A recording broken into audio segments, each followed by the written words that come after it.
일단 안내사항이 좀 있습니다.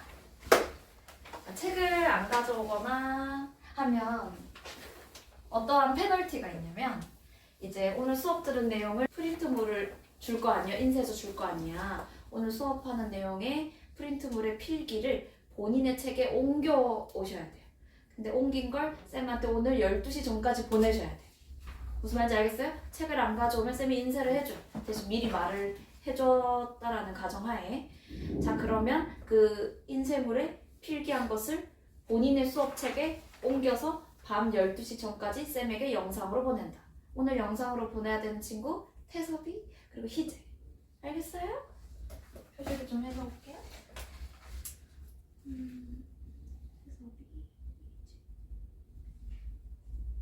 넌 저번 주에 숙제 들어갔도 나한테 안 보냈어. 저 대신 강의사는 쌤한테 검사를 받고 갔었는데. 그래? 그런가 보다. 질문을 하면서. 이해했어요. 좋아요. 대신 나중에 다음부터는 미리 하기. 알겠죠? 숙제 빈부분 없이. 12시를 넘기면 안 돼. 우리 친구들 오늘. 알겠죠? 좋아요. 그러면 숙제 피드백을 한번 해보도록 하겠습니다. 저번보다 쉽지 않았어요? 저번보다 나쁘지 않았죠? 자, 그러면 과제집 한번 꺼내볼까요? 과제집 페이지 27쪽.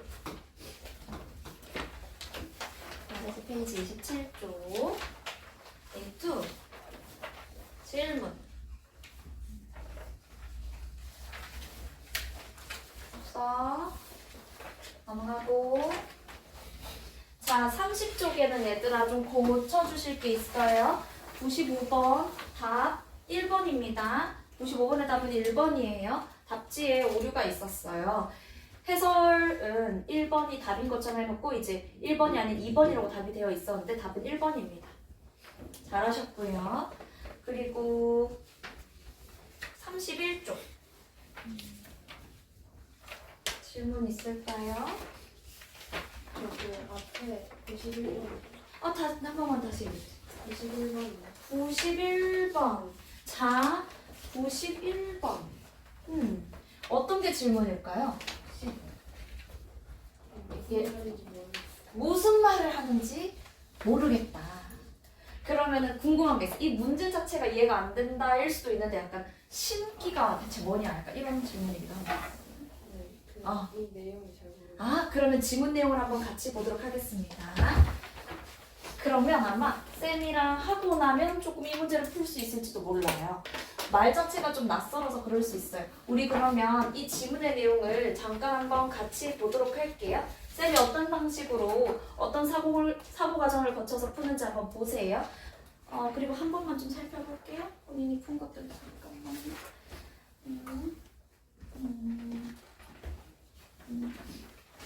자, 다들 너무 잘했어요. 표시하면서 중심화제 표시하면서 밑줄 치면서 잘 푸셨습니다. 한번 같이 보도록 할게요. 17세기 초부터 앞에 같이 볼게. 빠르게 한다. 어차피 우리 친구들이 이거 풀고 지문 읽어보고 문제도 풀어봤으니까 17세기 초부터 유입되기 시작한 서학 서적에 담긴 서양의 과학 지식은 지식인들한테 충격을 줬지만 서양 의학의 영향력은 미미했어요. 그쵸? 일부 유학자들이 서양 의학 서적들을 읽었지만 논평을 남긴 인물은 극히 제한적이었고요. 이 가운데 18세기 실학자 이익은 주목할 만한 인물입니다. 이익은 서구의라는 글에서 아담 샤리슨, 쌤이 지금 주요 인물들의 동그라미 하고 있는 거 보이죠? 이익은 아담 샤리슨 주제 궁징의 일부를 채록을 하면서 자신의 생각을 제시했대요. 이 사람이 쓴 책을 채록하면서 이익이 자신의 생각을 제시했구나. 자, 주제 궁징에는 주제 궁징 누가 썼어요? 이익이에요? 아담 샤리예요?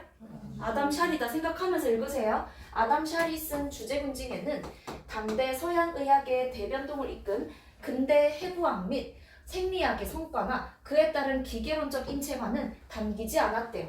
아담 샤리의 책에는 이런 게 안 담겼대요. 쌤은 생각할 것 같아요. 그럼 옳은 것은 옳지 않은 것은 관련해서 이렇게 나올 수도 있을 것 같다. 대신 아담 샤리 책에는 기독교를 효과적으로 전파하기 위해서 신의 존재를 증명하려고 했던 로마 시대의 생리설, 근대가 아니고 로마 시대의 생리설, 그리고 중세의 해부 지식 등이 실려 있었대요. 오케이? 근대가 아니고 로마 시대, 중세 시대 해부 지식이 주제 군증에 실려 있었대. 그것을 채록을 하면서 이익은 자신의 생각을 제시했고요. 한정된 서양의학 지식이지만 이익은 그 우수성을 인정하고 내용을 부분적으로 수용을 했대요. 자, 뇌가 몸의 운동과 지각 운동, 그러니까 생각하는 거 있잖아요. 감각을 통해서 인지하고 그걸 통한 깨달음, 지각 활동을 주관한다는 아담 샬의 설명에 대해서 이익은 동의하는 바도 있었지만 동의하지 않는 바도 있었어요. 이익은 몸의 운동을 뇌가 주관한다는 것은 긍정했대. 몸의 운동을 뇌가 주관한다는 건 긍정했지만 지각 활동, 인지하고 깨달음 얻는 것, 지각 활동은 심장이 주관한다라고 하는 심주지각설을 고수했대요. 자, 이 심주지각설이야. 근데 여기서 말하는 심은 심장이에요. 이거 최한기의 심주지각설이랑 구분해야 돼요. 맞죠? 자, 이 이후에도 서양의학이 조선 사회에 끼친 영향은 두드러지지 않았대요. 당시 유학자들은 왜 당시 유학자들은 서양의학을 제대로 받아들이지 않았을까? 당시 유학자들은 서양의학의 필요성을 느끼지 못했고 의원들의 관심에도 서양의학은 비껴나 있었대요. 왜냐하면 당시에 전해진 서양의학의 지식은 내용 면에서도 부족했고 지구가 둥글대, 평평하지 않고 둥글대 이렇게 놀랄 만큼 충격적이진 않았고, 그리고 서양 해부학이 야기하는 윤리적인 문제도 있었대요. 해부학, 윤리 문제도 있었다. 이게 서양의학의 영향력을 제한하는 요인으로 작용을 했고, 그리고 서학에 대한 조정의 나라의 금지 조치도 걸림돌이었대요. 즉 서양의학이 관심 밖에 있었던 여러 가지 이유들에 대해서 설명해주고 있네요. 맞죠? 자, 그리고 그러던 중에 최한기가 19세기 실학자입니다. 19세기 실학자 최한기는 당대 서양에서 주류를 이루고 있던 최신 의학 성과를 담은 홉슨의 책을 접했대요. 그럼 약간 아담 샬이랑 차이가 있네. 아담 샬은 로마 시대, 중세 시대 의학 지식이 담겨 있는 책을 썼는 반면에 홉슨은 최신 의학 성과를 담았대요. 그 책을 접한 후에 해부학 전반과 뇌 기능을 중심으로 문제의식을 본격화했대요. 오, 최한기가 홉슨 책 읽고 이거를 본격화했다네. 오케이? 의식적 읽기. 얘들아 멍 때리지 마. 집중해. 알겠죠? 인체에 대한 이전 유학자들의 논의가 도덕적 차원에 초점이 있었던 것과 달리 차이네요. 뭐뭐와 달리 대조적 이전 유학자들은 도덕적 차원에서 인체에 대해서 논의를 한 것과 달리 그는 여기서 그가 누구야? 내가 최한기. 그렇지. 최한기는 지각적 생리적 기능에 주목을 했대요. 도덕적이 아닌 지각적 생리적 기능에 최한기는 주목을 했대요. 최한기의 인체관을 함축하는 개념 중 하나는 몸기계입니다. 동그라미. 최한기의 인체관을 함축하는 여러 가지 개념 중에 하나는 몸기계래요. 최한기는 이 개념을, 즉 몸기계를 본격적으로 사용하기에 앞서서 인체를 형체와 내부 장기로 구성된 일종의 기계로 파악을 했대요.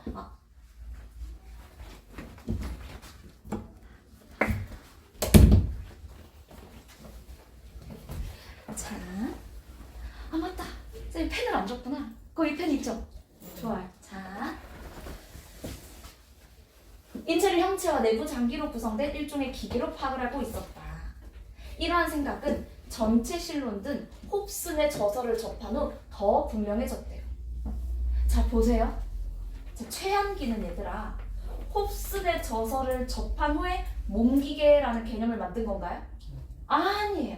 홉슨의 이론을 접하기 전부터 가지고 있었고 홉슨의 저서를 접한 후에 더 분명해진 거예요. 이해했어요? 좋아요. 그래서 인체를 복잡한 장치와 그 작용으로 이루어진 몸기계로 형상화하면서도 그러면서도 인체가 외부 동력에 의한 기계적 인과관계에 지배되는 것이 아니라 그 자체가 생명력을 가지고 자발적인 운동을 한다라고 봤대요.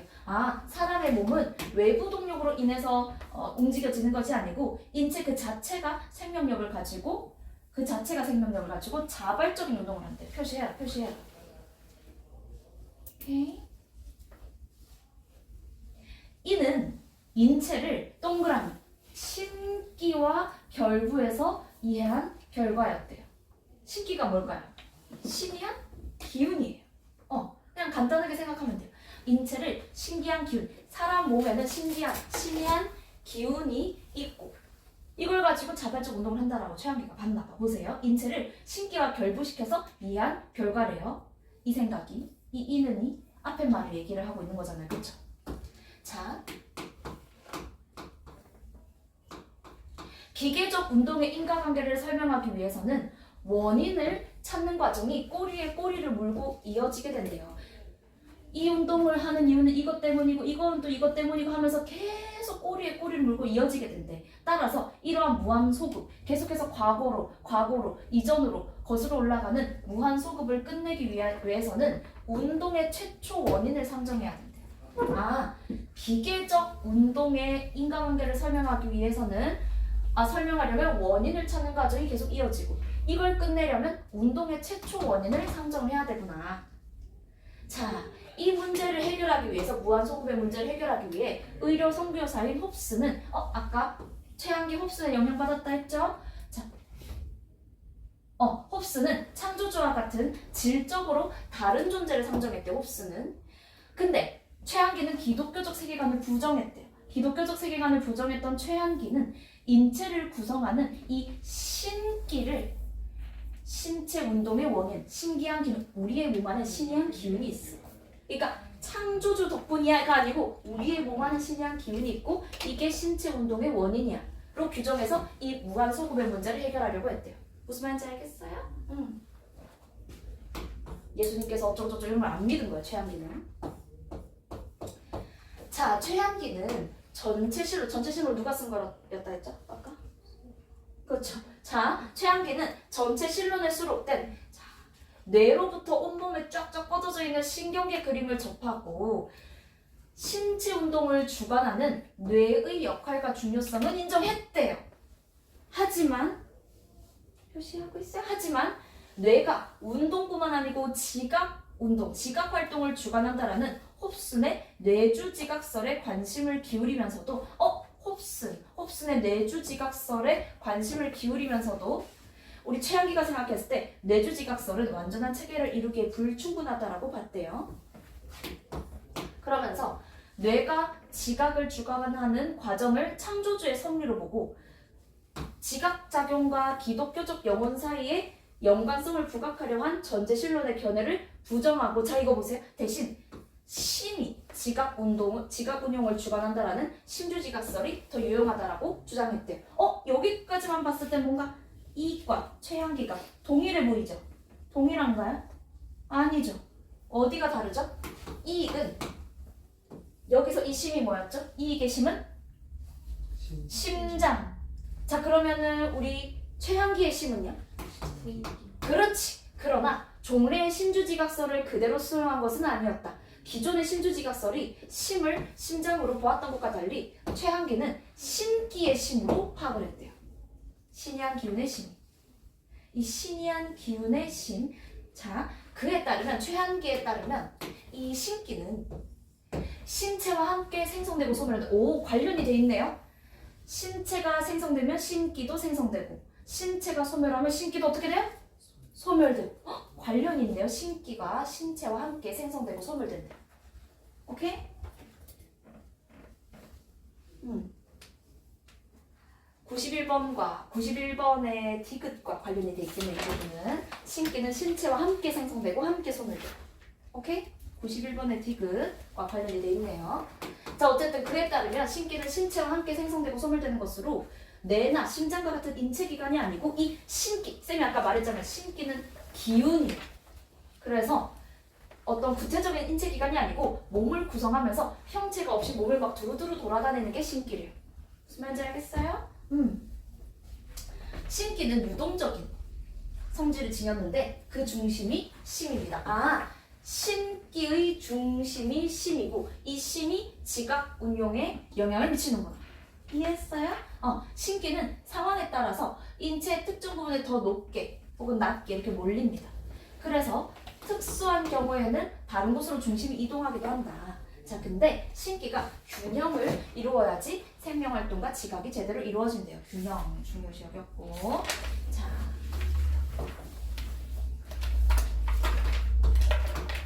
신체가 생성되면서 함께 신기도 생성된다 했어. 근데 처음에 딱 생성된 신기는 최양기는 경험 이전에 아무런 지각 내용을 내포하지 않고 있는 신기가 감각기관, 오감각 있잖아요. 알죠? 감각기관을 통한 지각 활동에 의해서 외부 세계의 정보를 받아들여서 기억으로 저장한다고 파악을 했대요. 오케이? 신기가 감각기관을 통해서 외부 세계 정보를 기억으로 저장한대요. 신기는 한 몸을 주관하면서 신기는 한 몸을 주관하며 그 자체가 하나로 어떻게 되어 있대요? 통합되어 있대요. 감각을 통합할 수 있대요. 91번의 니은의 내용 아닌가요? 이거? 91번의 니은의 내용. 통합되어 있기 때문에 감각을 통합할 수 있고 지각 내용의 종합, 확장, 그리고 곧 스스로의 사유를 통해서 지각 내용을 조정하기도 하고 그러한 작용에 적응해서 온갖 세계 변화에 대응할 수 있대요. 신기에 대한 이야기를 하고 있네요. 오케이?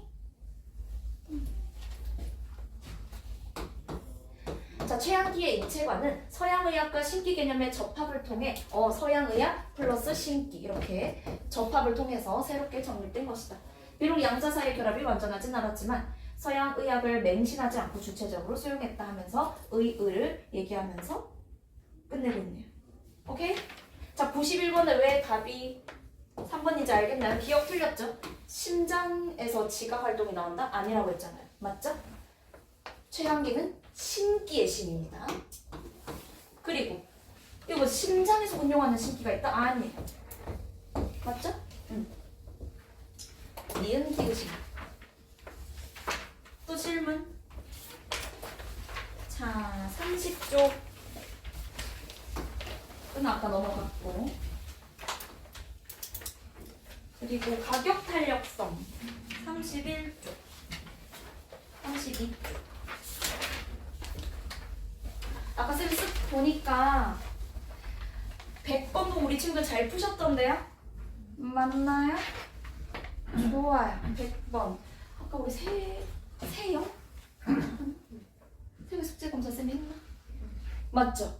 좀 이따 쌤이 좀 다시 할게요. 자, 100번 너무 잘 푸셨어요, 얘들아. 계산 충분히 할 수 있었죠? 솔직히 너네 이거보다 훨씬 더 어려운 수학 많이 잘 하시잖아요. 그쵸? 잘 대입만 해서 풀면 됐었습니다. 잘했고요. 넘어가고요. 33쪽 에어백 102번에서 105번까지 쌤은 별표를 103번에서 본 것 같은데 맞죠? 103번 같이 한번 보도록 하겠습니다. 앞에 봐. 그림 보면 쫄지 마라고 했어 쌤이. 그쵸? A를 참고할 때 보기에 가해서 라에 대해 나타난 반응으로 적절하지 않은 것은 자 여기서 보면은 답이 몇 번이야 얘들아? 4번은 어디가 틀렸어? 맞아요. 자 지문에서 찾아볼까 우리? 여기 보세요.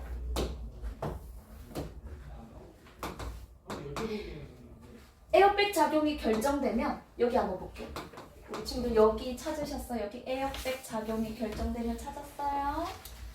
좋아요. 에어백 작용이 결정되면 가스 발생기로 연결된 전선이 가열되면서 자 여기 보세요. 아지드화 나트륨을 주 원료로 만든 심관에 불을 붙여서 화학 반응을 일으킨대요. 이게 주 원료네. 질소가스가. 불꽃 연쇄 반응이라 불리는 이 과정에서 자 얘가 주 원료고 이 화학 반응을 일으키는 주 원료가 나트륨이고 그럼 질소가스는 뭐예요? 화학 반응으로 인한 결과물이에요. 얘는 결과. 얘는 결과물이에요. 주 원료가 아니고. 이해했어요? 꼼꼼하게 잘 푸네.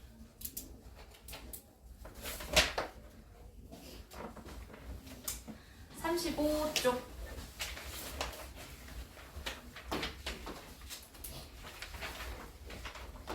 35쪽 질문. 희재도 혹시 풀었던 거 기억나면 질문해도 돼요. 알겠죠? 그리고 태섭이는 안 보내도 될 것 같아요. 좀 이따 쌤이 숙제 검사하고 보내드릴게요. 그 대신에 35쪽 질문 있니 얘들아? 없어. 맹자 성선설 성악설 성선설 넘어가자 그러면 37쪽 질문 있어요. 37쪽 38쪽 역시 잘하고 있는 자 쌤 보세요. 자 얘들아 우리 친구 아주 잘하고 있고요. 늘 시간 체크 계속해서 해주세요. 알겠죠? 얼마나 걸리는지 오답해서 꼼꼼하게 하시고요. 수업 교재 한번 가보도록 하겠습니다. 29쪽 혹시 수업 교재에 질문이 있나요? 쌤이 살짝 봤을 때 없는 것 같던데. 자 위크 3으로 가보자 그럼. 앞에 보세요. 이 반은 질문이 많이 없었어서 다른 반에 비해 한 질문을 더 할 수 있겠다. 자 29쪽으로 한번 가보도록 하겠습니다. 오늘 쌤의 목표는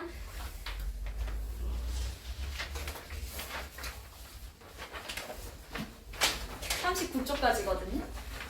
할 수 있을 것 같은 인간 어때? 될 수 있을 것 같다고요?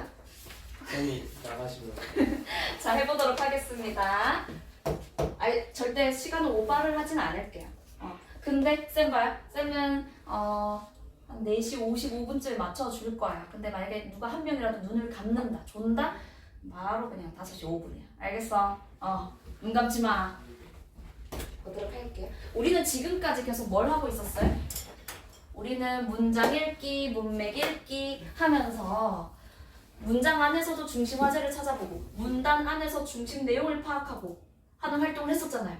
그쵸? 오늘은 문단 안에서의 중심 내용 파악하기 그리고 문단들 사이의 의미관계를 파악하기 좀 더 긴 글에서 중심 내용과 화제를 찾는 활동을 해볼 거예요. 오케이? 좋아요. 피곤해요? 오늘 왜 이렇게 피곤해 보이지 다들? 11시 타임에도 그렇고 아니 자 글 읽기 한번 해보도록 하겠습니다. 글은 보통 처음, 중간, 끝으로 나뉜다. 그쵸? 자 그리고 글의 처음 부분에서 보통 뭐가 제시되죠? 화제를 제시합니다. 그리고 글의 중간 부분에서는 중심 내용에 대해서 상세하게 설명을 해주고 있고요. 그쵸? 그러면서 내용을 잘 정리하면서 우리는 글 전체의 중심 내용, 주제, 논지를 잘 파악을 해주셔야 돼요.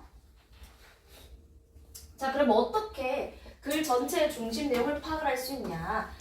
자, 문단별로 중심 내용을 요약을 해보면 됩니다. 우리 친구들 1학년 이제 내신 시작을 하게 되면은 내신 시험 범위로 비문학이 들어갈 가능성이 매우 높습니다. 그러면 그 내용들을 머릿속에 집어넣어야 되잖아요. 맞죠? 혹은 우리 친구들이 3월 모의고사, 6월 모의고사 쳤는데 독서 지문이 너무 어려웠어. 난 이걸 완벽하게 이해를 해보고 싶어. 그럼 어떤 활동을 해보면 좋을까요? 중심 내용을 정리를 해보는 거야. 그 정리를 할 때 방법, 첫 번째, 문단별로 중심 내용을 요약을 해보는 겁니다. 자, 그럼 이렇게 요약된 문단들 한번 같이 보도록 할게요. 요약된 문단들을 보고 그 문단들 간의 의미관계를 한번 파악해 보도록 하겠습니다. 첫 번째 문단입니다. 인간이 사고를 통해서 세계를 인식하고 올바른 지식을 얻을 수 있다는 견해를 첫 번째 문단에서 소개를 했대요. 무엇이 중심 화제인 것 같아요? 첫 번째 문단을 봤을 때. 맞아요. 인간의 사고 동그라미 할까요? 사고. 인간은 이 사고를 통해서 세계를 인식하고 올바른 지식을 얻을 수 있다라는 누군가의 견해를 글쓴이가 소개를 했대요. 그쵸? 그리고 문단 2를 보면 자, 문단 1에서 얘기한 사고를 통해 세계를 인식하는 방법은 감각기관을 바탕으로 관찰 경험을 통해서 세계를 인식을 한대요. 그리고 인간이 사고를 통해 올바른 지식을 얻는 방법은 감각으로 얻은 세계에 대한 인식을 추상화해서 지식을 얻는 거예요. 자, 근데 문단 4를 한번 보세요. 자, 근데 인간의 인식과 지식은 어떠한 특징을 가지고 있냐면 세계는 계속해서 변하는데 추상화된 지식은 고정된대. 얘들아, 추상화된 지식이 고정된다. 저거 좋은 걸까요? 나쁜 걸까요? 세영아. 세 개는 계속 변하는데 지식은 고정돼 있대. 이거 좋은 거야, 나쁜 거야? 나쁜 거지. 세 개가 변함에 따라서 지식도 변하는 게 좋지 않을까요? 지금 이런 문제점을 제기를 하면서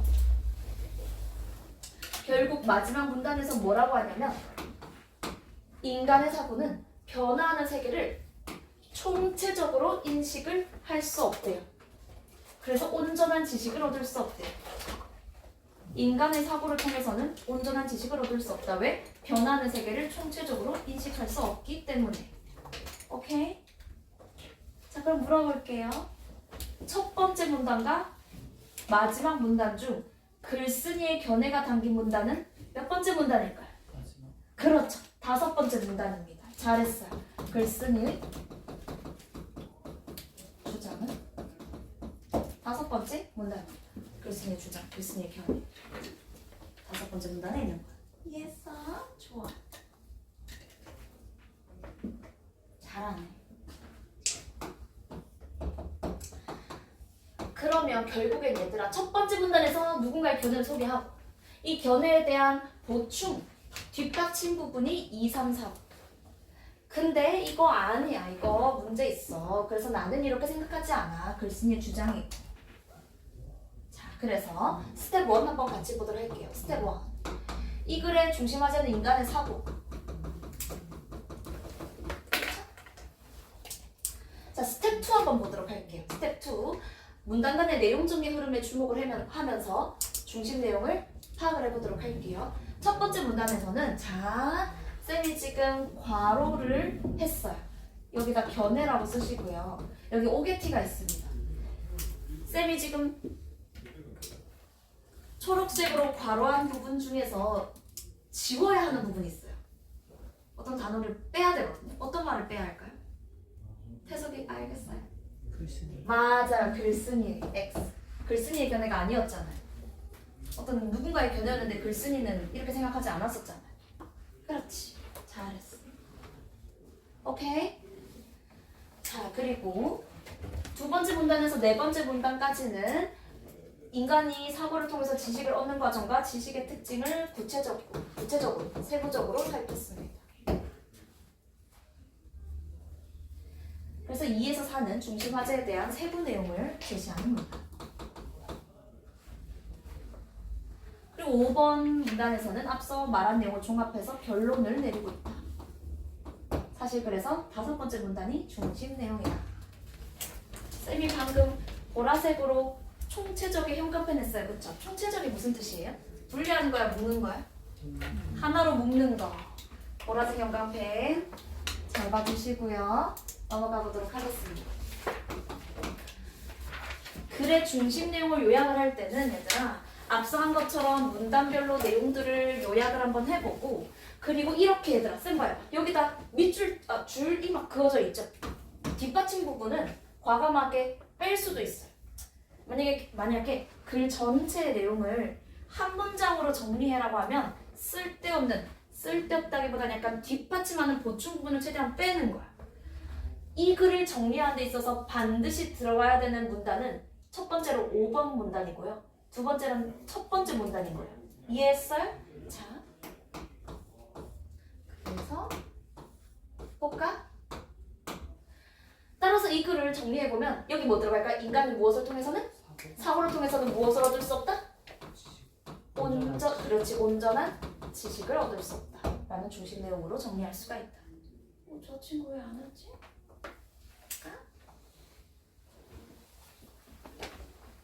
자, 그러면 우리 넘어가 보도록 하겠습니다.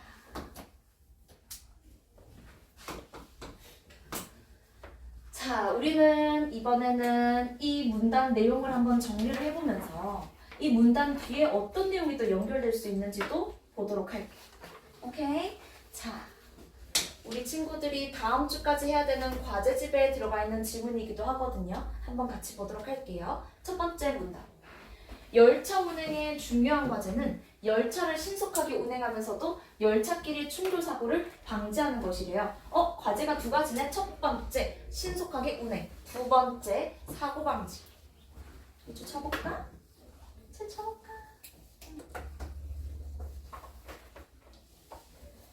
자, 열차를 운행할 때는 일반적으로 역과 역 사이에 일정한 간격으로 구간을 설정하고 하나의 구간에는 한 대의 열차만 운행을 하도록 하는데 이러한 구간을 무슨 구간이라고 하는데 희재요?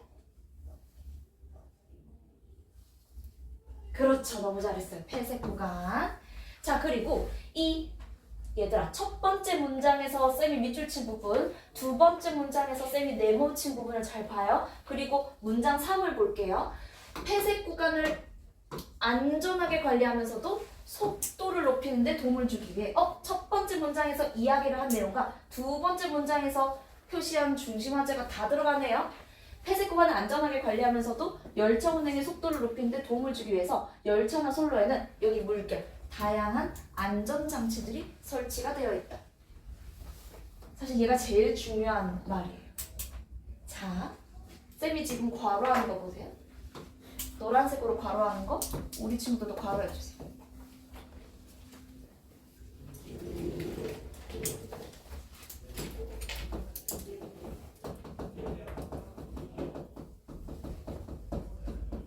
적어보세요.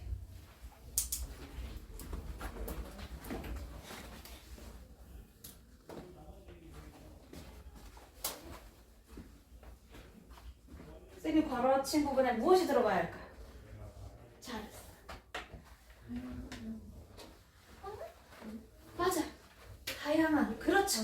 그렇죠. 다양한 안전장치를 설치하는 이유겠죠. 어머, 을이 그럼 아니네. 느리겠네. 템플 아니에요? 맞네요. 그래서 내가 을이라고 썼구나. 고마워요. 다양한 안전장치들을 설치하는 이유. 글자가 너무 못생겼네요. 미안해요. 다양한 안전장치들을 설치하는 이유 혹은 목적이 앞에 다 나와 있네요. 오케이? 좋아요. 자, 그럼 빈칸을 한번 채워보도록 할까요? 같이 해볼까? 자, 문장 1에서는 열차 운행의 과제가 사용하 여기 뭐 들어가야 돼? 맞아. 누군가가 말해줬어요. 사고 방지임을. 문장 2에서는 역과 역 사이에 설정한 간격을 폐색 구간. 폐색 구간이라고 한다. 자, 문장 3에서는 폐색 구간의 안전한 관리와 열차 운행에 여긴 뭐 들어가요? 속도를 높이는 데 도움을 주기 위해 다양한 안전장치가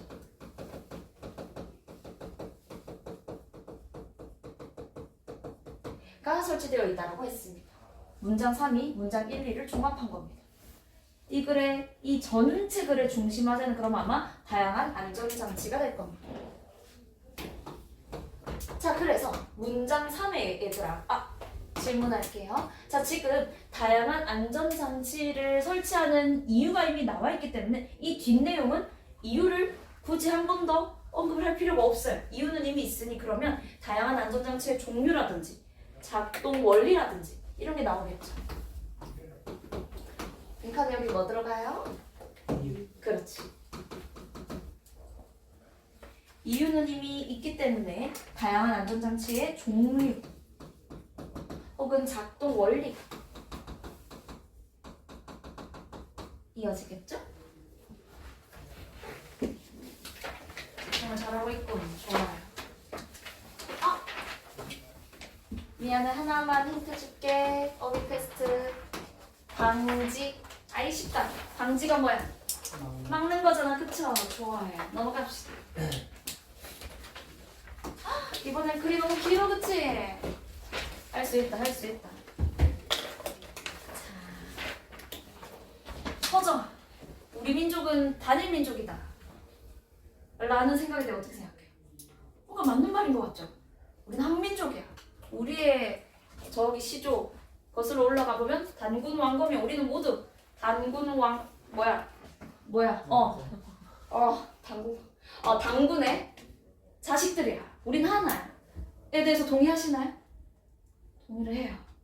그러면 이 글을 보고 좀 반성을 해야 합니다. 네, 자 한번 같이 보도록 하겠습니다. 단군. 우리는 한 분의 조상으로부터 퍼져나온 단일민족일까? 단일민족 동그라미. 왜냐면 되게 좀 약간 위험한 사상이긴 하거든요. 자, 단일민족이 좋은 거예요? 뭐라고요? 단일민족이 좋은 거예요? 안 좋은 거예요. 그래도 중심화제니까 동그라미 했어요. 솔직히 좋다 안 좋다? 이것도 시대별로 좀 다르기는 해요. 여기 글에서 뭐라고 하냐면 이 단일 민족 의식의 순기능이 있었던 때도 있었어. 단일 민족 의식이 순기능을 했던 때도 있었어. 하지만 지금은 위험해. 왜냐하면 우리는 한 민족이니까 우리끼리는 차별하면 안 돼. 이 말은 결국 무슨 말이야? 우리 민족이 아닌 자들은 차별해도 돼. 이런 사상으로 이어질 수 있어. 이게 조금 위험하다 이거지. 같이 보도록 할게요. 고대로부터 고려 초에 이르기까지 대규모로 인구가 유입된 사례는 너무 많아요.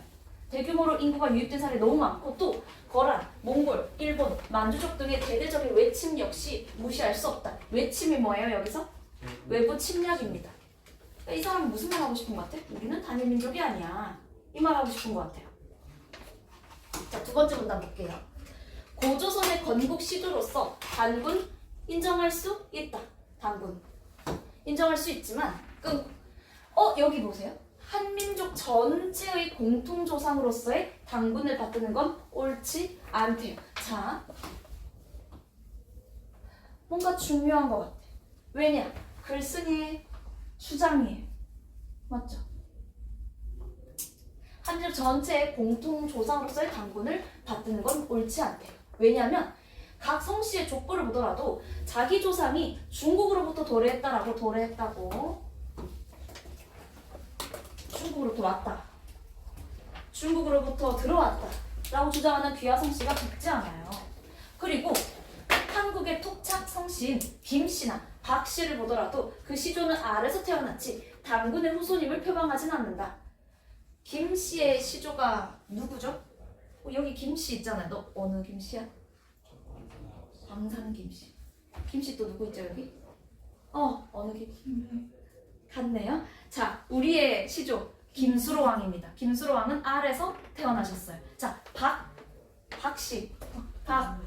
박씨 시조 누구예요? 네 글자. 박혁거. 그렇지. 박혁거세 어디서 태어났어? 알에서 태어났어. 박씨 하나밖에 없어요. 박씨는 모르겠네요. 너 무슨 박씨예요? 밀양박씨. 뭐라고?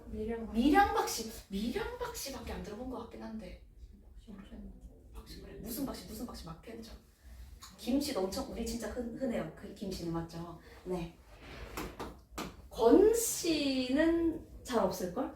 권씨는 뭐 양반을 뭐 어쩌고저쩌고 하던데 어쨌든 김씨랑 박씨를 보더라도 그 시조는 알에서 태어났지 단군의 후손임을 표방하지 않아요. 이는 대부분 족보가 처음 편찬된 조선 중기나 후기까지만 해도 우리는 단일 민족이야 이런 의식 별로 없었어요. 후기까지만 해도. 또 엄격한 신분제가 유지되는 전통 사회에서 천민과 지배층이 같은 할아버지 후손이라는 의식 존재할 여지가 없죠. 양반들 입장에서는 빡치지 않을까요? 우리가 천민들과 같은 시조를 가지고 있다고? 말도 안 되는 소리 하지 않았을까요? 그 옛사람들, 조선 사람들, 양반 그 사람들 맞잖아요. 자, 세 번째 문단 볼게요. 공통된 조상으로부터 뻗어나온 단일민족이라는 의식이 처음 출현한 건 진짜 얼마 안 됐어요. 구한말 대한제국 시기 그 이상 올라갈 수가 없습니다. 1900년대 그 이상 올라가기 힘들어요. 얼마 안 됐어. 이런 의식이 전 국민적으로 보편화된 거는 1960년대에 들어와서요. 역사가 깊지 않아요. 자, 여기까지 묶어주세요. 1번 문단부터 3번 문단까지 묶어서 우리 민족은?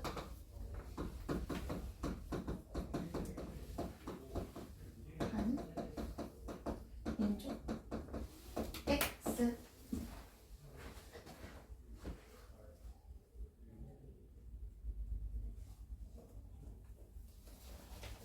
오케이.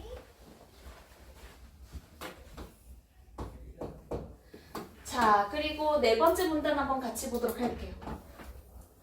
제국주의의 침탈과 분단을 겪은 20세기에 단일민족의식은 민족의 단결을 고취하고 끌어올리고 그렇죠. 막 북돋고 신분의식 타파에 기여하는 등 긍정적인 역할을 수행했습니다. 제국주의가 뭐죠? 딴나라 침략. 맞아요. 침략주의 너무 잘했어요. 식민지배, 일본 제국주의였잖아요. 그쵸? 그럼 침탈과 분단 속에서 우리는 하나야. 우린 하나라고. 요게 긍정적인 역할을 수행했대. 그래서 아직도 지금 21세기도 이때도 단일 민족을 내세우는 것의 순기능이 필요하다라고 생각할 수도 있어. 특히 이주 노동자들보다 더 나은 대접을 받고 있다고 할 수 없는 조선족 동포들 처지를 보면 우린 하나야 이렇게 하고 싶을 수 있어. 갈라진 민족의 통일을 생각하면 지금 남북이 분단이 되어 있잖아요. 통일해야 된다고 생각하시나요? 아니에요? 우리 때는 안 했으면 좋겠어요. 그런 혼란스러운 생각 하기 싫어요. 맞죠? 자, 근데 어쨌든 갈라진 민족의 통일을 생각한다면 우리는 한결이야. 남북은 하나야. 외치고 싶어질 수 있어요. 자, 얘들아. 그러나라는 말이 나왔습니다. 그러나라는 접속어가 나오면 뒷말이 더 중요하다고 했죠. 보통은 뒷말이 더 중요합니다. 자, 그러나 우리는 지난 수십 년간 우리가 어떤 민족입니까 하면서 단일 민족임을 외쳐왔어요. 자, 밑줄. 하지만 이런 문제들은 더 악화되어 왔습니다. 단일 민족 의식으로 인해서 오히려 여러 가지 문제들이 더 악화됐대요. 오케이? 자, 그래서 옆에 좀 써볼게요. 네 번째 문단은 묶어서 단일 민족 의식이 숨기는 X.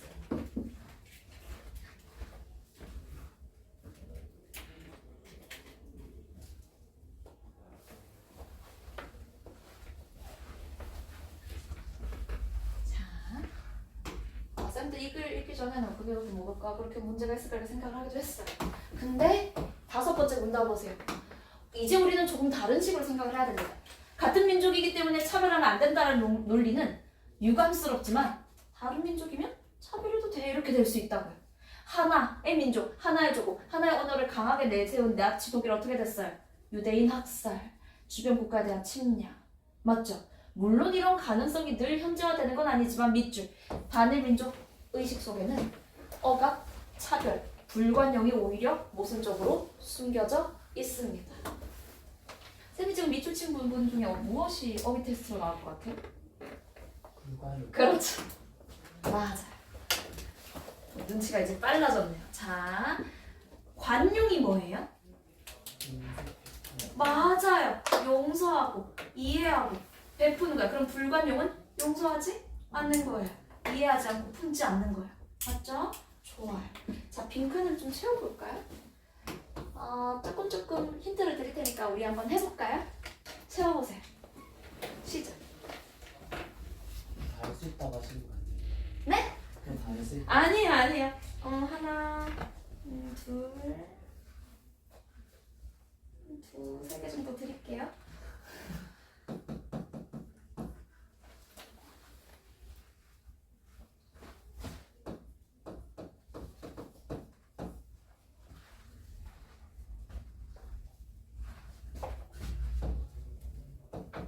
세 개나 줬어, 세 개나.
5초 뒤에 하겠습니다.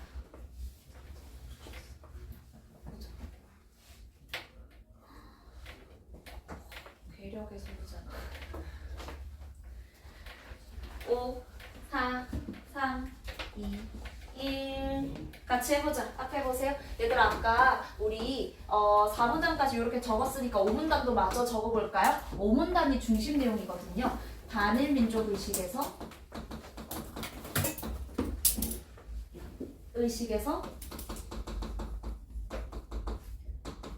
벗어나야 한다.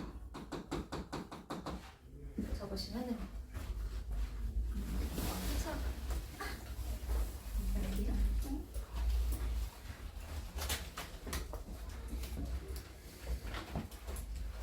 채워보겠습니다. 질문해 보면서 할게요. 대규모의 뭐예요? 인구 유입과 외침을 겪은 우리 민족은 단일 민족이 아니다.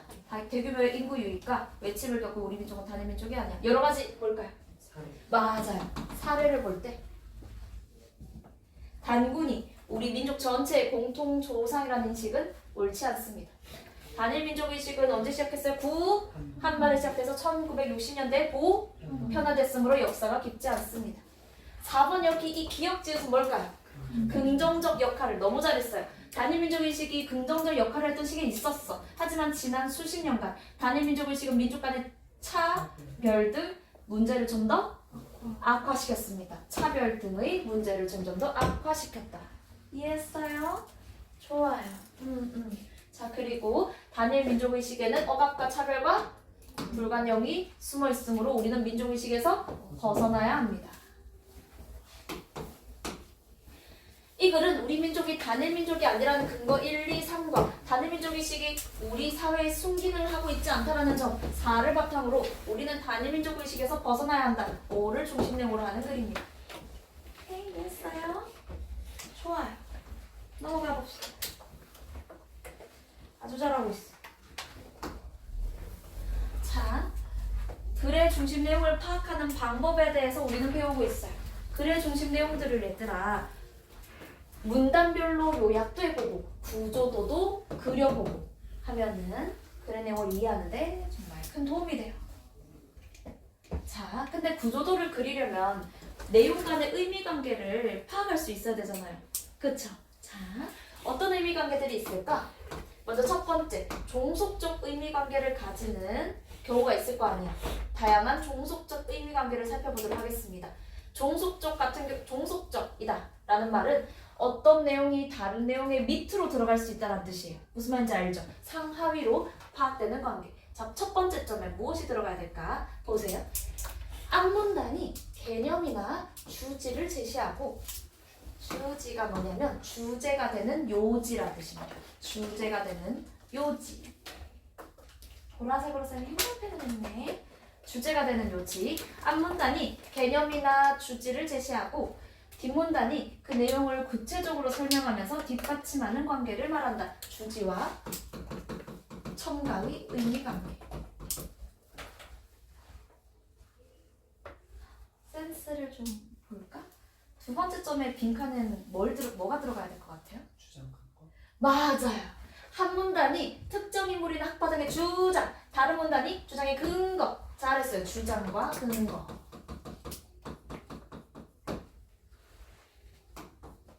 그리고 앞에서 무엇을 제시하고? 전제. 그리고 뒤에 결론. 아이 잘해.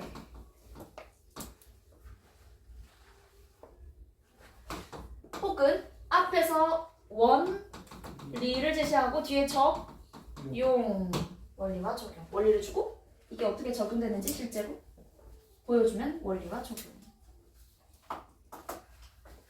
자, 이번엔 대등적 의미관계 한번 살펴볼 거는 원인과 결과. 그리고 여기 뭐가 들어갈까요? 문제? 문제가 있으면 뭐 해야 돼? 해결. 잘했어.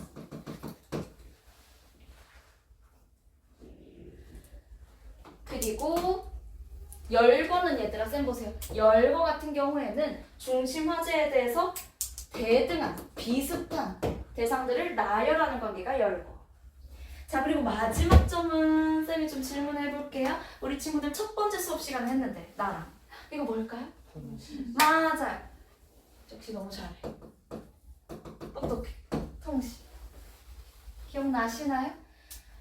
시대 흐름에 따라서 내용을 전개하는 거 통시였습니다. 그러면 한 시대만 이야기하는 건 뭐였죠? 통시의 반대는? 기억시. 공시. 맞아. 하나의 시대만 이야기하면 공시였어. 굿. 잘했습니다. 넘어가 보도록 할게요. 자, 각 문단의 중심 내용을 바탕으로 각 문단의 역할, 기능을 한번 파악을 해보도록 하겠습니다. 자, 앞에 보세요. 자, 첫 번째 문단에서 삶과 역사의 관계에 따른 밑줄, 역사의 유형을 딱 제시를 해주면 그럼 그 밑에 문단들에서는 어떤 내용이 들어가야 될까요? 그렇지. 다양한 역사들의 유형을 이야기를 해주겠죠. 2, 3, 4는 대등한 내용들을 나열했으니까 이거 뭐예요? 열거. 그리고 보세요. 그 유형들끼리 당연히 차이점이 있으니까 구별이 되는 거겠죠. 맞죠? 그래서 각각의 내용들을 대조해서 이야기를 하기도 할 거예요. 그리고 다섯 번째 문단에서는 이렇게 해야 돼 하면서 화제를 정리를 해주고요. 자, 그러면 우리 빈칸을 한번 채워보도록 하겠습니다. 자, 문단 간의 기능과 의미 관계 고려해서 우리는 이제 구조도를 직접 한번 그려보도록 할게요. 자, 앞에 볼게요. 자, 아까 말했지만 2, 3, 4는 열거입니다. 즉, 각각의 문단은 대등하게 나열된 대상이면서 그리고 대조를 통해서 어떠한 차이점들, 얘는 이런 장단점이 있고 이와 달리 얘는 이런 장단점, 그리고 얘는 이런 장단점이 있어. 대조를 통해 차이점이 드러나겠죠. 그래서 2, 3, 4는 대등하기 때문에 이런 식으로 구조도를 그리는 게 자연스럽겠죠. 뭐 이런 식으로. 이거 정답은 없어 얘들아.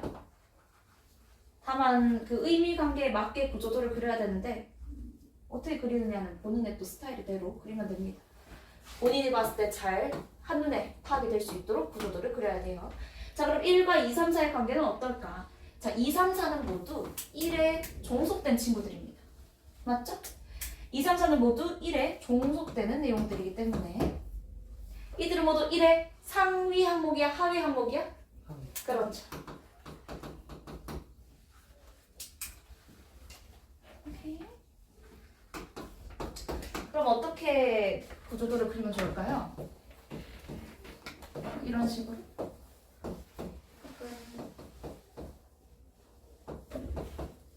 이런 식으로 그리면 되겠죠.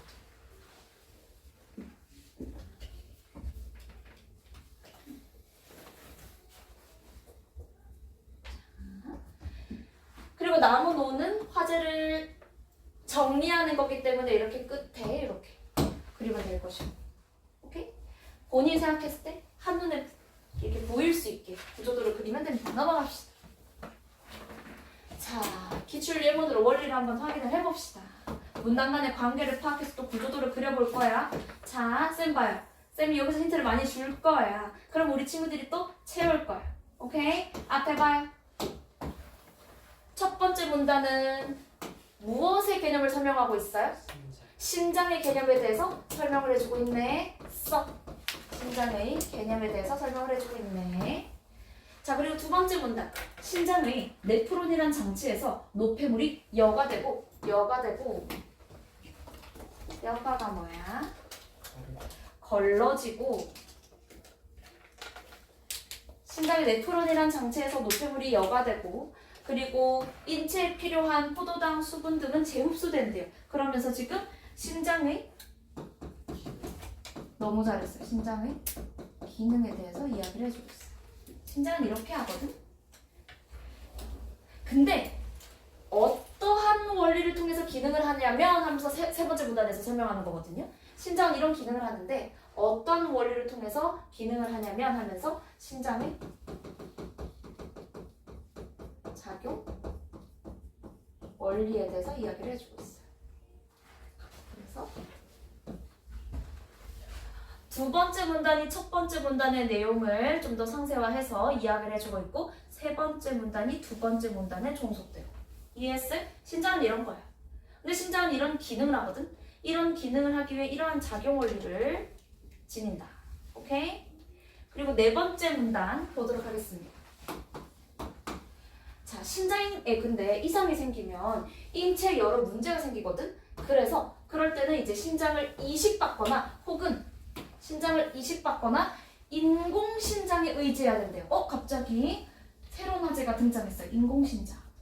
자, 네 번째 문단은 인공신장의 필요성에 대해서 이야기를 하고 있어. 이럴 때는 이게 필요해 하면서. 자, 그래서 다섯 번째 문단. 인공신장은 물질의 농도 차이를 이용해서 노폐물을 여과한다 해서 인공신장의 작용 원리에 대해서 이야기를 해주네요.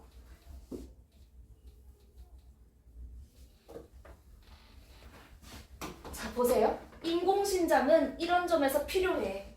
인공신장은 이러한 작용 원리를 가지거든 하면서 다섯 번째 문단이 또 네 번째 문단을 수식을 해줍니다. 다섯 번째 문단이 네 번째 문단이 속해 있는 거. 그리고 여섯 번째 문단은 쌤 보세요. 실제로 병원에서는 인공신장이 이렇게 사용되고 있어 하면서 그러니까 인공신장은 필요해. 그래서 여섯 번째 문단도 네 번째 문단을 꾸며준다라고 볼 수 있어요. 여섯 번째 문단이 네 번째 문단에 속해 있다. 인공신장의 실제. 적어볼까요? 인공신장이 사람인 거예요. 그쵸. 사례. 맞아요. 사례. 구체적인 실제. 실제적으로 어떻게 사용이 되고 있는지 사례를 보여주고 있어요. 자, 그래서 스텝 1. 문단별로 기능을 파악을 해볼 겁니다. 우리가 지금 보고 있는 이 글은 신장의 작용 원리에 대한 이야기들이 담겨 있었습니다. 내가 방금 쓴 것들 잘 정리해서 넣어보세요.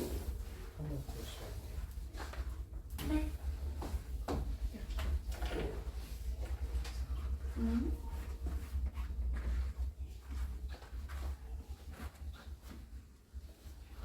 아니 뭘 했다고 35분이지?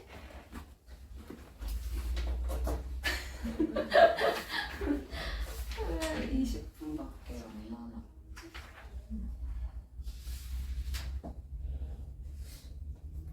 다음 시간이 남았겠지?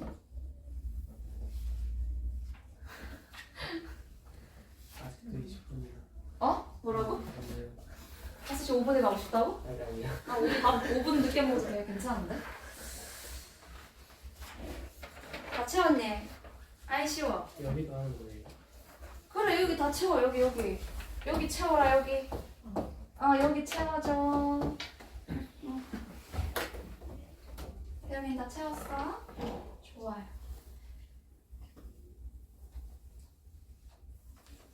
그렇지. 아체육처럼 36번 가서 본인은 어떻게 구조도를 그리고 싶은지 한번 생각해 보시고. 이거 참.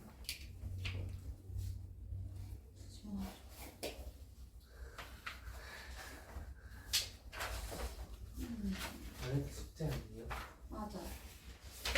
많은 걸 우리 친구들과 함께 하고 싶으니까.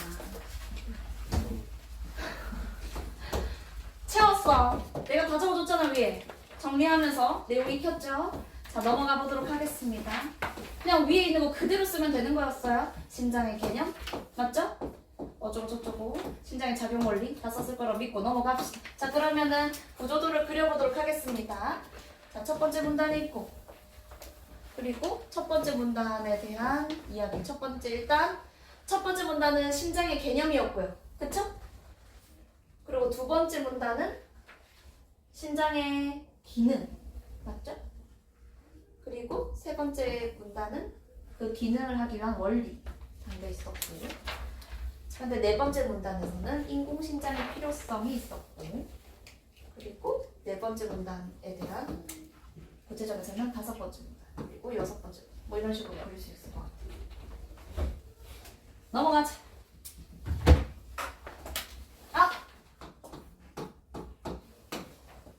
우리 친구들이 아니다 이거 아니다. 넘어가자. 자, 문제 해결 학습 우리 친구들의 숙제가 되는 부분이지만 그래도 쌤이랑 한번 같이 해보도록 할게요. 앞에 보세요. 백양고에 작년에 쌤이 내신 수업을 하는데 한 백양 친구가 늘 5시 반 수업이잖아요? 그럼 5시 30분 5초쯤에 들어와요. 내가 양땡땡씨 어딨어? 하면 딱 들어와요. 그래서 한 번만 더 늦어라 하는데 늦은 거야. 5시 35분에 등장하셨어. 양땡땡아 왜 늦었어? 이렇게 하는데 갑자기 정말 환하게 웃으면서 할 말이 있대. 되게 세상 뿌듯한 표정으로 들어오는 거야. 그래서 그래 한번 읍조를 봐라. 얘기해봐라. 선생님 오늘 비가 오지 않았습니까? 제가 우산을 들고 이렇게 이수경 보고를 오고 있는데 한 아저씨가 붙잡더래. 학생 진짜 미안한데 내가 저기까지 가야 되는데 우산이 없네. 좀 데려다 주면 안 될까? 저기 아파트인데 이렇게 한 거야. 그 친구 어떻게 했을까요? 안 됩니다. 저 늦어요. 지원쌤한테 찍혀요. 했을까요? 아니요. 당연하죠. 데려다 드리겠습니다. 어디까지? 저기까지 하고 문화까지 이렇게 데려다 드렸다. 그런다고 늦었대요. 그러니까 칭찬해 달라는 거야. 잘했다. 너무너무 잘했고 다음부터는 조금 더 빨리 다니자 이렇게 얘기를 했어요. 자, 그 친구는 늦어서 지각해서 지원쌤한테 혼나는 걸 선택한 거야. 그 대신에 제가 생각했을 땐 도덕을 지킨 거야. 맞죠? 근데 지각을 안 하는 것도 도덕 아닌가요? 맞죠? 제가 평소에 좀 안 늦었으면 그렇게까지 썽이 나지 않았을 텐데 맨날 약간 살짝씩 늦으니까 킹 받았던 거죠.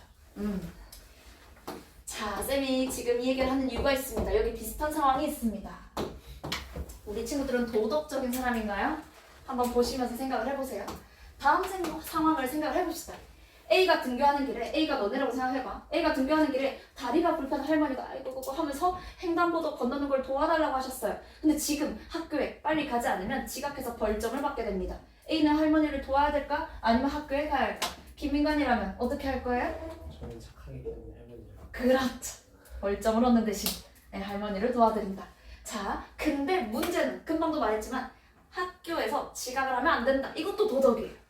근데 지나가는 할머니를 도와드려야 돼. 어른 공경도 도덕이에요. 무엇을 선택을 해야 될까? 이것을 도덕적 딜레마다라고 합니다. 좀 이따 또 재밌는 도덕적 딜레마 상황이 있거든요. 어쨌든 이런 상황에서 밑줄 개인 행위의 옳고 그름을 판단하는 기준은 필요합니다.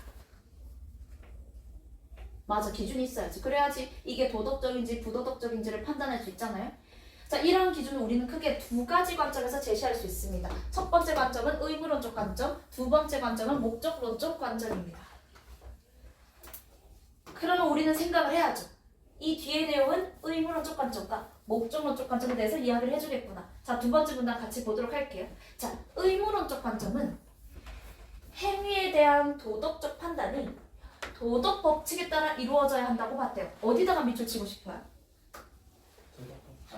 그렇죠. 도덕 법칙에다가 밑줄 치면 좋겠죠. 무조건 법을 따라야 된다 이거. 이 관점은 도덕 법칙을 지키려는 의지를 의무로 보았고 끊으세요. 그리고 결과는 상관없어. 내가 이런 행동을 했을 때 상을 받겠지, 벌을 받겠지 이런 결과와 무관하게 행위 자체의 옳고 그름에 주목을 해야 됩니다.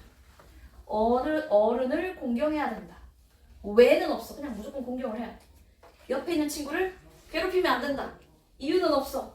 그냥 괴롭히면 안 돼. 무슨 말인지 알겠어요? 도덕법칙은 언제나 보편타당한 것이기 때문에 왜라는 질문은 성립하지 않는다. 따라서 좋지 않은 결과를 초래하더라도 도덕법칙은 지켜야 된다. 도덕법칙 계속 강조하네요. 이러한 의미에서 의무론적 관점은 법칙론이라고도 합니다. 법칙을 지켜야 된다. 그러나 의무론적 관점에는 한계가 있대요. 의무론적 관점의 한계. 두 개의 옳은 도덕 법칙이 충돌할 때 의무론적 관점에 따르면 결정을 내릴 수 없어요. 왜냐? 둘 다 지켜야 되거든. 근데 둘 다 지킬 수 없을 때 어떻게 해야 되냐 말이야. 그거에 대한 답을 의무론적 관점이 내려주지 못하는 거예요. 자, 예를 들어 볼게요. 자, 앞에 보세요. 너네가 생각해 보세요. 너네가 지금 기관사예요. 근데 기차가 고장난 거야.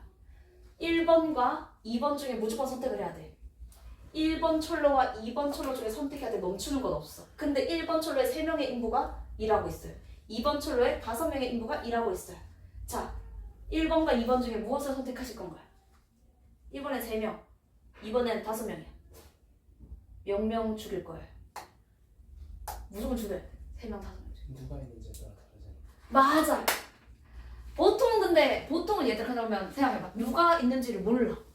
그럼 보통은 1번 철로를 선택을 하겠죠. 최대한 적게 죽이는 게 나으니까. 맞죠? 근데 어쨌든 의무론적 관점에서 이것도 안 돼요. 이것도 안 돼요. 1번 철로도 선택하면 안 돼. 2번 철로도 선택하면 안 돼. 사람 다 죽이면 안 되거든. 결과가 중요하지 않다 했잖아요. 둘 중에 뭘 선택해야 돼? 답을 못 내려줍니다. 한편 동그라미 목적론적 관점 동그라미 한편 목적론적 관점은 행복이나 쾌락을 인간이 추구해야 될 목적으로 봤대요. 밑줄 행복이나 쾌락 밑줄 쳐보세요. 행복이나 쾌락이 인간이 추구해야 될 목적이래요. 이 목적론적 관점은 오로지 밑줄 최선의 결과를 가져오는 행위가 옳은 행위래요. 가장 좋은 결과를 가져오는 행위가 옳은 행위고 경험을 통해서 도덕을 얻을 수 있다라고 생각을 했대요.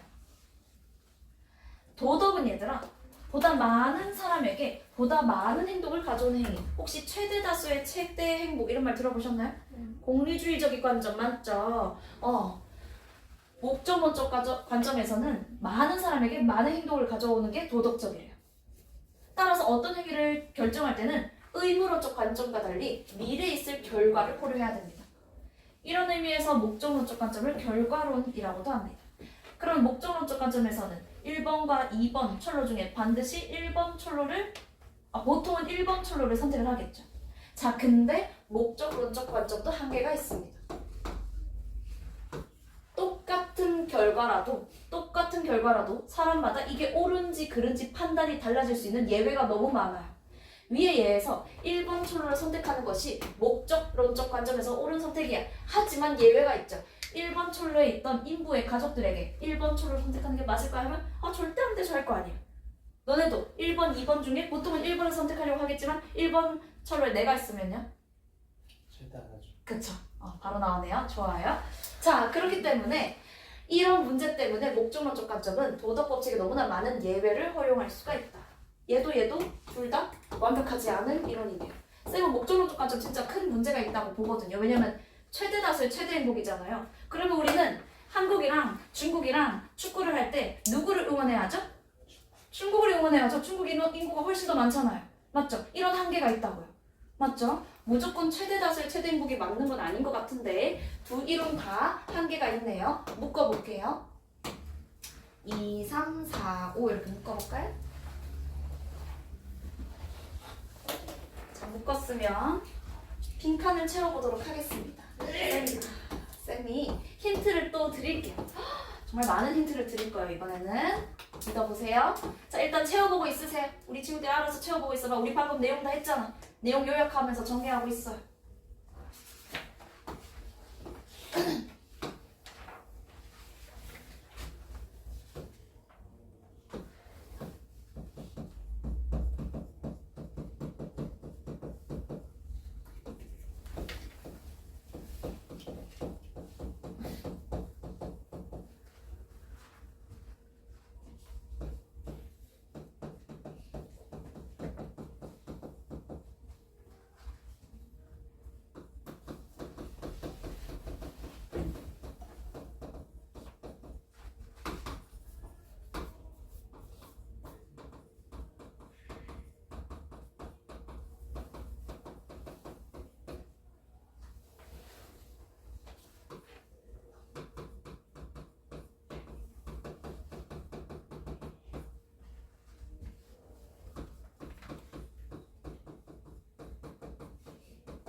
더 할라 했는데 안 될 것 같아.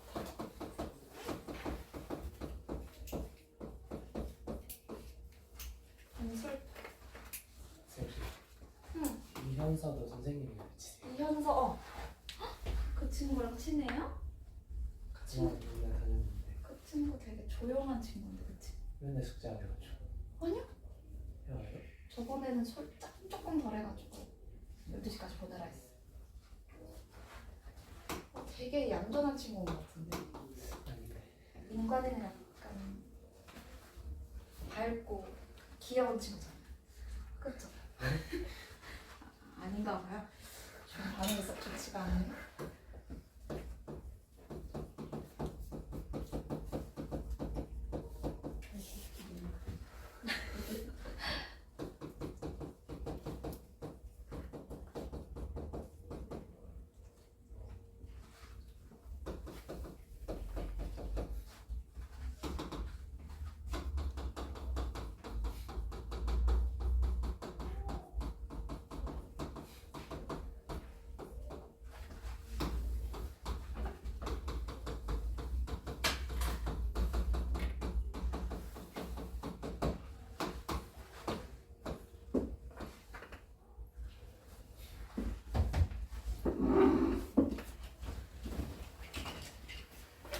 앞에 힌트를 보고 채우세요.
다음 친구도 넘겨서 구조도를 그려보고 있어 보세요.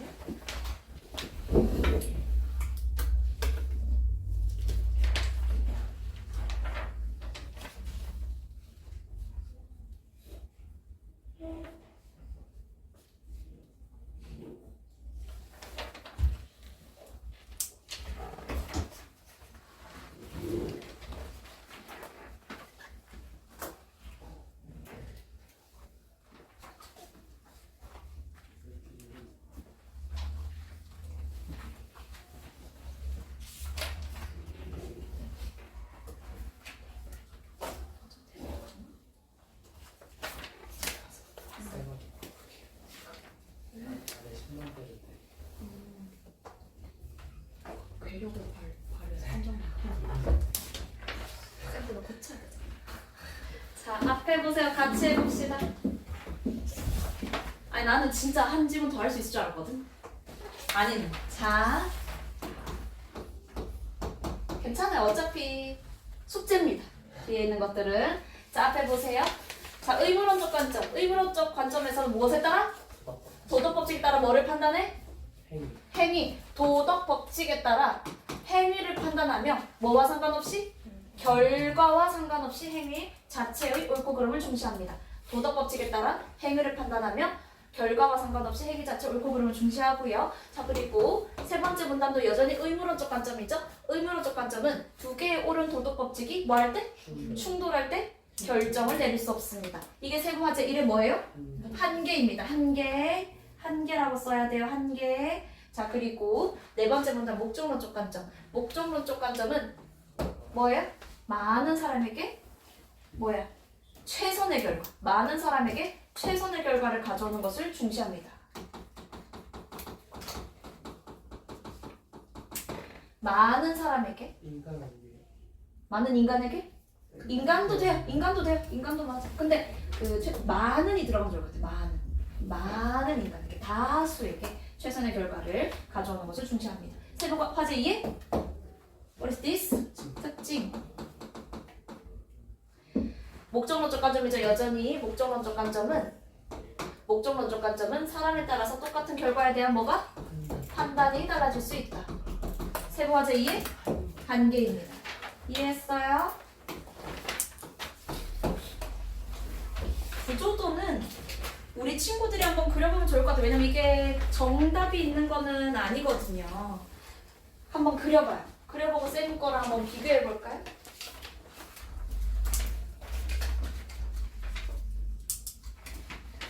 근데 문단 번호로 해도 되지만 쌤이라면 조금 더 글도 좀 써볼 것 같거든요. 첫 번째 문단.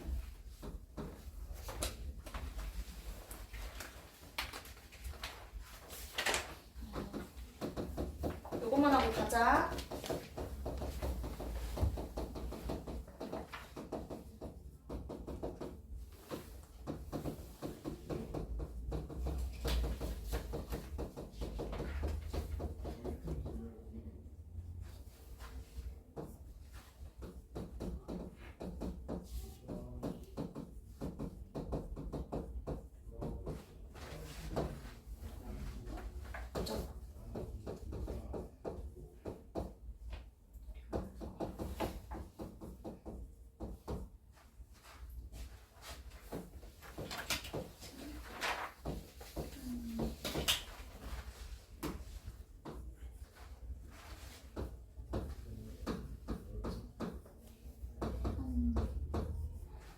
쌤은 이렇게 했었어요, 얘들아.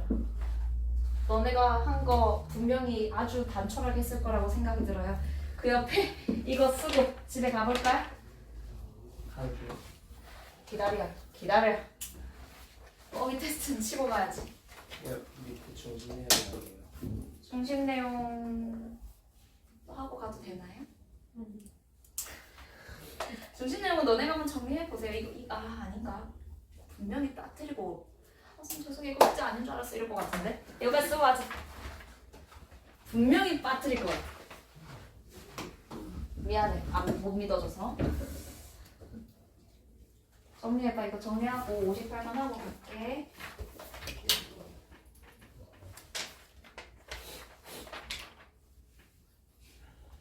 자, 위에 글을 얘들아 정리를 한번 해보도록 할게요. 한 문장으로 정리를 해보면 자, 도덕적 적고 가자. 도덕적 딜레마 상황에서 옳고 그름을 판단하는 기준은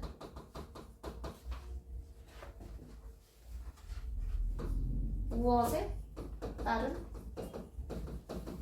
판단을 중시하는 무슨 론적 관점? 의무론적 관점과 그리고 무엇을 그렇지 무엇을 중시하는 목적론적 관점과 나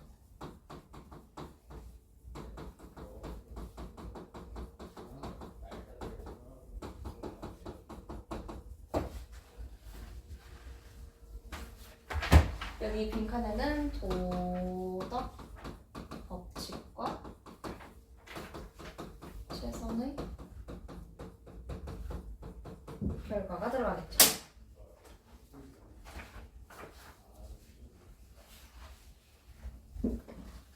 글을 저렇게 요약 정리하는 연습을 많이 해보면 좋을 것 같아요.